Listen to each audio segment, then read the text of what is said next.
আসসালামু আলাইকুম প্রিয় শিক্ষার্থীবৃন্দ। নবম শ্রেণীর ইতিহাস ও সামাজিক বিজ্ঞান শিক্ষণকালীন ও বার্ষিক সামষ্টিক মূল্যায়ন নির্দেশিকা ক্লাসে তোমাদের স্বাগতম।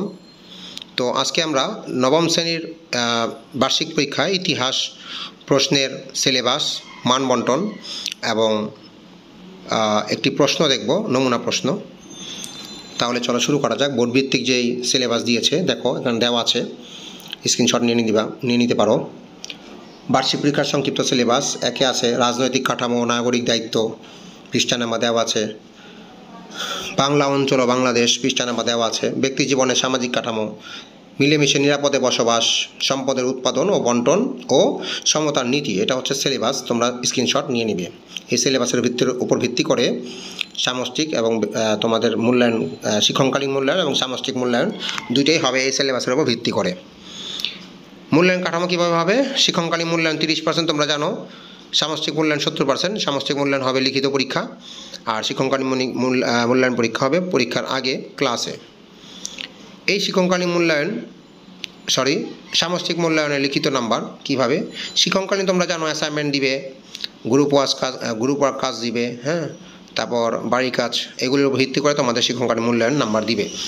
তোমরা অন্য ভিডিওতে দেখেছো কীভাবে 30 মার্ক বন্টন করা হবে, 10 করে 3টি ধাপে।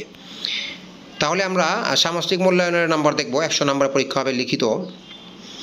বহু নির্বাচনী পরীক্ষা, প্রশ্ন আসবে 15টি, 15 মার্ক এবং 10টি এক কথায় উত্তর আসবে, 10টি 10 মার্ক, মোট 25 মার্ক।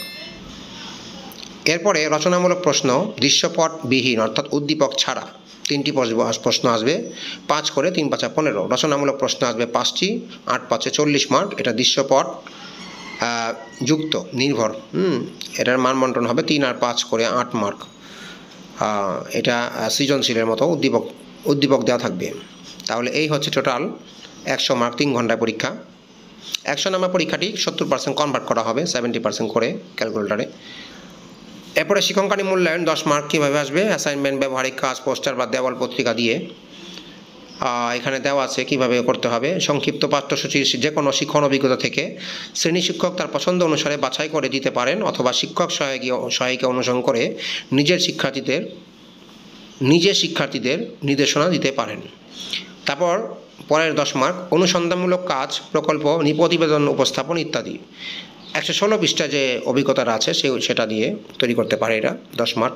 শ্রেণীর কাজ, পাঠ্যপুস্তকে সন্নিবেশিত একক ও দলগত কাজ, ছক পূরণ, বক্স পূরণ, ফ্লোচার্ট, অঙ্কন ইত্যাদি, এটার জন্য 10 মার্ক। এটার জন্য তোমাদের নির্দেশিকা দেওয়া হয়েছে 51, 52, 53, 114 পৃষ্ঠার।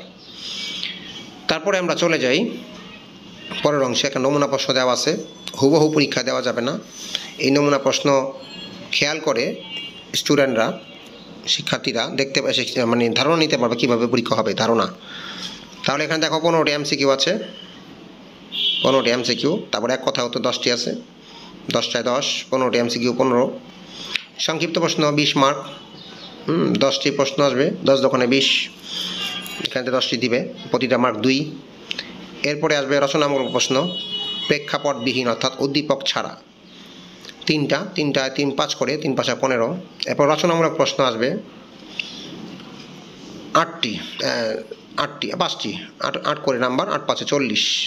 এই যে 1 2 দেখো সৃজনশীলের মতো দেওয়া আছে, উদ্দীপক দেওয়া, ক খ থাকবে, 5 দিতে হবে। এরপরে আমাদের MCQ উত্তর দেওয়া আছে, যে MCQ উপরে দেওয়া আছে কিন্তু তোমরা প্র্যাকটিস করতে পারো। এক কথা উত্তর দেওয়া আছে। তারপরে প্রেক্ষাপট নির্ভর রচনামূলক প্রশ্ন, এটার নাম্বার কিভাবে দেওয়া হবে দেখো। ক নাম্বার, প্রেক্ষাপটে জাতিসংঘের একের ক, প্রেক্ষাপটে জাতিসংঘের চিহ্নিত সংস্থার কর্মকাণ্ড বর্ণনা করো। নাম্বার দেওয়া হবে, 1 নাম্বার দেওয়া হবে প্রেক্ষাপটটি বর্ণনা করতে পারলে অতি সংক্ষিপ্ত হলে। 2 নাম্বার দিবে প্রেক্ষাপটটি বর্ণনা করতে পারলে ও আংশিক অপূর্ণতা থাকলে। আর 3 নাম্বার দিবে যদি প্রেক্ষাপটটি যথাযথভাবে বর্ণনা করতে পারো। এরপরে এ পর্যন্তই। তারপর রচনামূলক প্রশ্ন কীভাবে নাম্বার দেওয়া হবে, অন্য ভিডিও দেখলে তোমরা, বিজ্ঞান বা বাংলা এগুলি ভিডিও দেখলে তোমরা বুঝতে পারবা কীভাবে দিবে নাম্বার। তো আজকের ভিডিওতে এ পর্যন্তই। পরবর্তী ভিডিওতে আমরা অন্য কোনো বিষয় নিয়ে তোমাদের সামনে উপস্থিত হব।